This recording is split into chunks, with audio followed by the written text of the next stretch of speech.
With power creep, it's natural that Pokemon who were once considered great fall off. Snorlax was once the best Pokemon, period. It was better than Mewtwo, Ho-Oh, Celebi, anybody. In Generation 2, it was the undisputed champion, and now it's untiered. The same can be said for Tauros and other Pokemon like Jirachi that were once very good but have fallen off. But I want to talk about the Pokemon who have aged the best from each generation. Now, which Pokemon was the best in that generation? Because like I said, Snorlax was once the best in Gen 2, and now it's just really, really bad. I want to see which Pokemon from each gen is the most competitively relevant right now. Now, the rules for this is that these Pokemon have to still be considered good or have gotten better. The way I'm doing this, the Pokemon must have debuted in the OU tier or lower. They can't be Pokemon that debuted in the Uber tier. For example, I'm not taking the Box Art Legendaries into consideration. If a Pokemon debuted in the OU tier or lower and then ascended to the Uber tier, they will be considered though. So, starting off with Generation 1, I considered this a tie between Zapdos and Dragonite. I expected Generation 1 to be the one with the least amount of Pokemon I considered because, well, it was the first one. It was the one with the most chance of being heavily power crept. But a good amount of Pokemon in Generation 1 actually aged quite well, or at least better than other Pokemon, like Clefable, Zapdos, Moltres, Dragonite, and Chansey. I narrowed it down, though, Zapdos and Dragonite. The main reason I didn't choose Clefable was because while she had an impressive journey with the very big buffs and overall one of the most impressive utility mons of all time, she's only been ranked in the OU tier in the last 4 generations. That doesn't mean that she was inviolable before, as she was ranked OU consecutively for many generations, and that itself is impressive, but there are other Pokemon with a more impressive resume than her. Next is Chansey. Honestly, I'm gonna keep this one short. The reason that she didn't win was because she's only the second best special wall of all time, the first one being her older sister in my opinion. If it wasn't for that, she would have probably taken the spot. Next is Moltres. Moltres has had a recent surge in viability because she's pretty good for the current Gen 9 metagame, since it has a good matchup against Pokemon like Golden Go, and has been good in the past. However, for a while, Stealth Rock was a huge problem, and that kind of stopped her from being more viable than she could have been. But now with Boots, it's less of a problem, and this is reflected in the way that actually she's only been ranked OU for 2 gens. So that's why it's a two-way tie between Dragonite and Zapdos. At first, it may seem like Zapdos is much better than Dragonite, since the first time she was officially ranked OU was in Generation 4. Meanwhile, Zapdos has only not been OU for 2 gens. This one in Generation 5, but her not being officially an OU in Generation 9, but Dragonite has stayed very consistent, and a part of that is because of Terra. Besides Arceus, there wasn't ever a good extreme speed user who was a normal type, besides Lanoon, who doesn't really count. However, now with Terra, Dragonite can now offer that. Ever since Generation 4, Dragonite has been extremely consistent, with even the Fairy type being added and new Dragon types being added and overall power creep being a thing.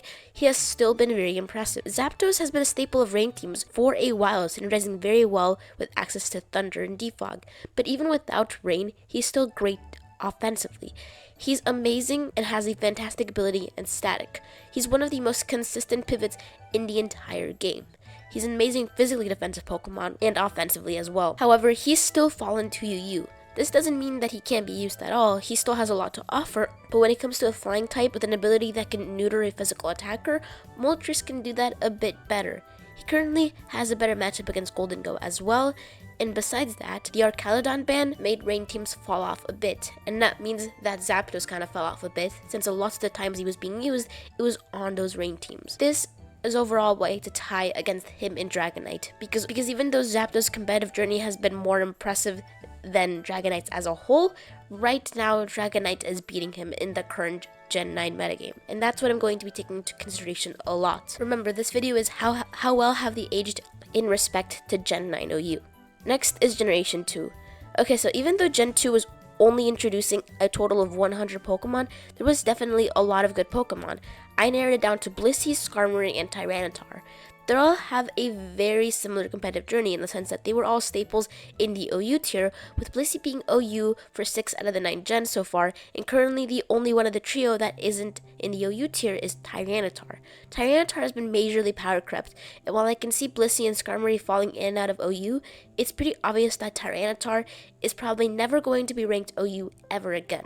So I choose Blissey for this one, and mainly the reason is that though Blissey has been severely nerfed by cutting half of the power points soft boil and removing toxic, Blissey is still, at least at the time scripting this, ranked OU, and that's because even though, again, it's been nerfed, it still has such enormous bulk, and people are taking a page out of the older gens where Blissey was actually running damaging moves besides Seismic Toss like Flamethrower and Ice Beam to deal with Pokemon, particularly Golden Go.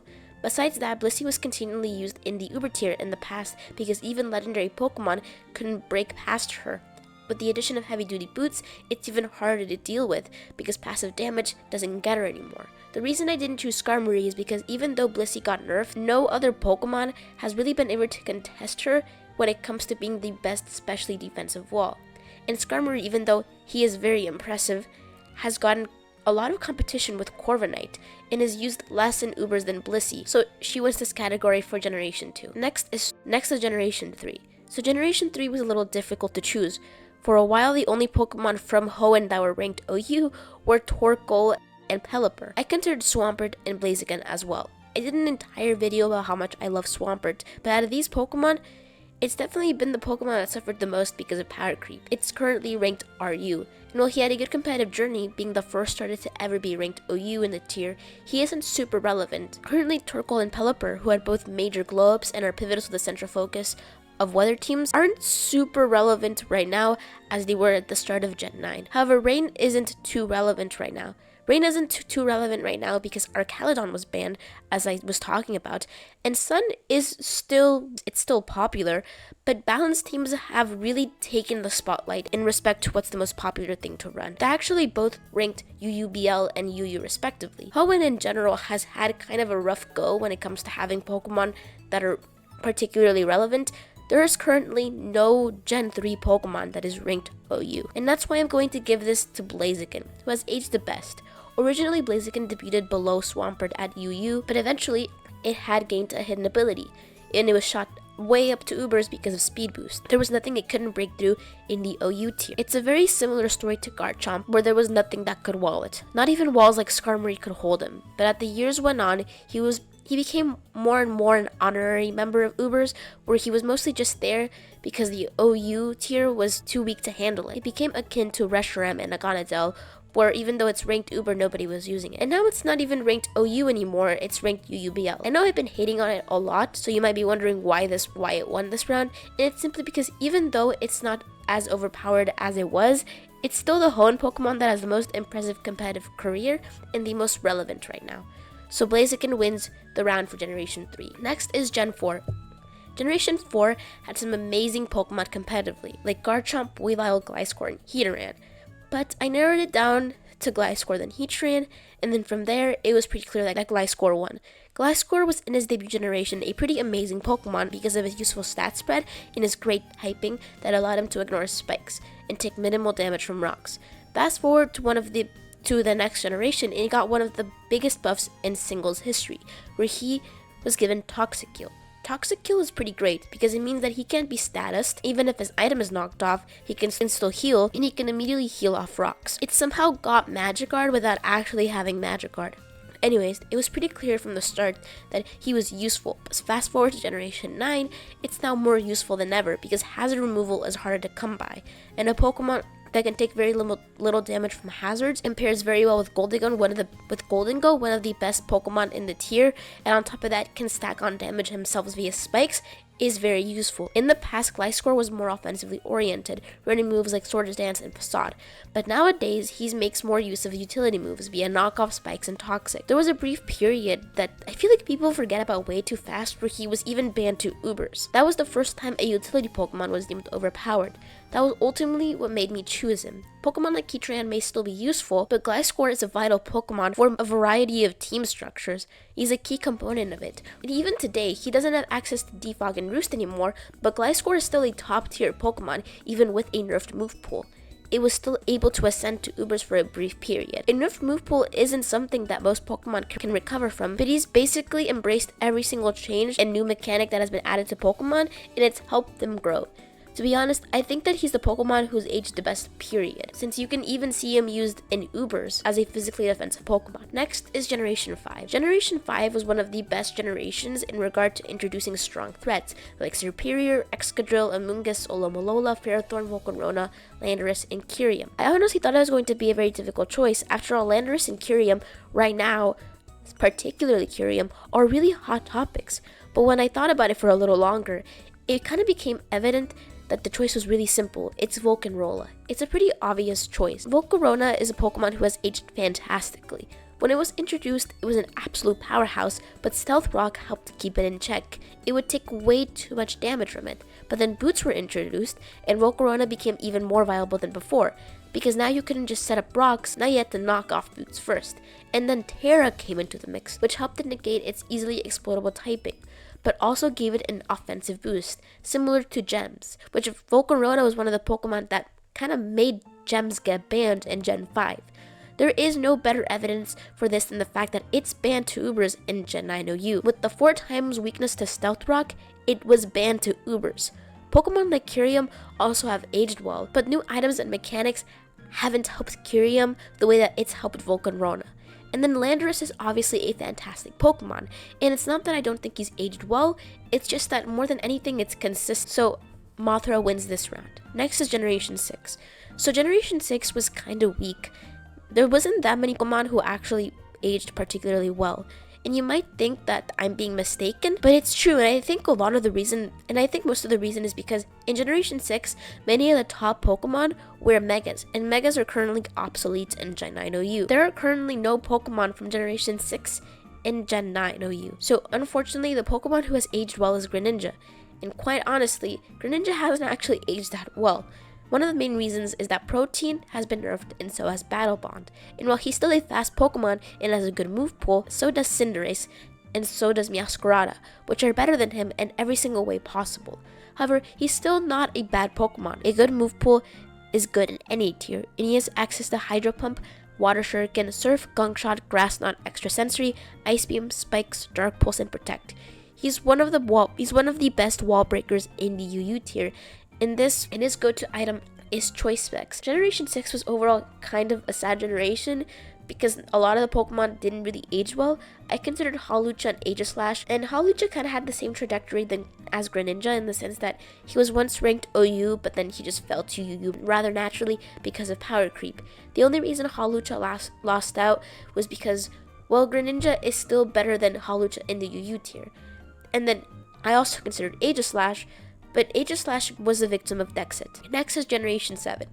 Generation 7 introduced some pretty amazing Pokemon, such as Primarina, which currently is having a bit of a renaissance. However, Magnanira was the Pokemon that was pretty obviously the winner. Magnanira was ranked OU in her debut generation, but was banned in the next one, as it was an extremely versatile Pokemon who had great value as a support mon, yes, but offensively it was a beast, with moves like Volt Switch, Fleur Cannon, Ice Beam, the hidden powers, and at the time of Gen 7, it not only was great, but has probably one of the best offensive move pools that I've ever seen, competing with even Pokemon like Greninja.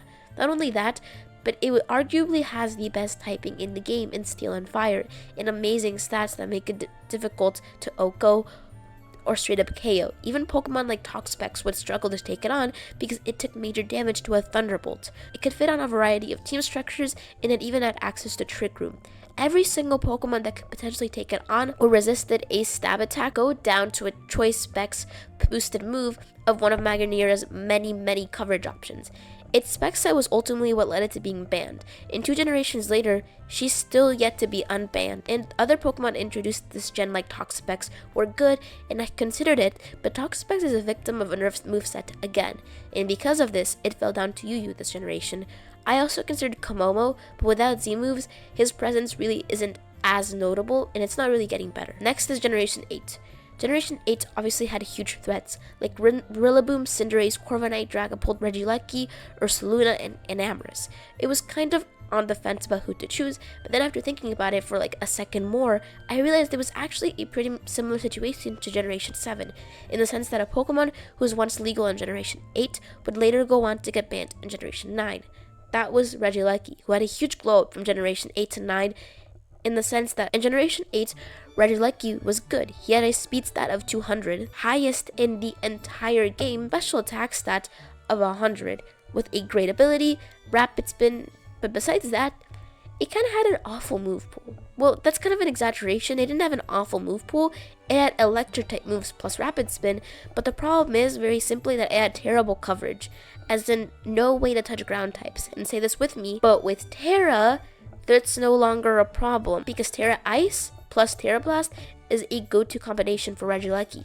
That means that the most common ground types in Generation 8 like Landorus and Garchomp were no longer an option to deal with its special attacks, and its ability gives it such a huge boost that most Pokemon who aren't weak to electric that take neutral damage from its hits are two-hit KO'd by it. It even outspeeds all Pokemon, including Choice Scarfers and Pokemon who have used Shell Smashed. With the coveted Ice Electric coverage, it's great, and it was just impossible to deal with. That's overall why it ascended to Ubers. Now currently it's not really good in Ubers because there's kind of another electric type Pokemon who's pretty popular, but it was way too strong for OU.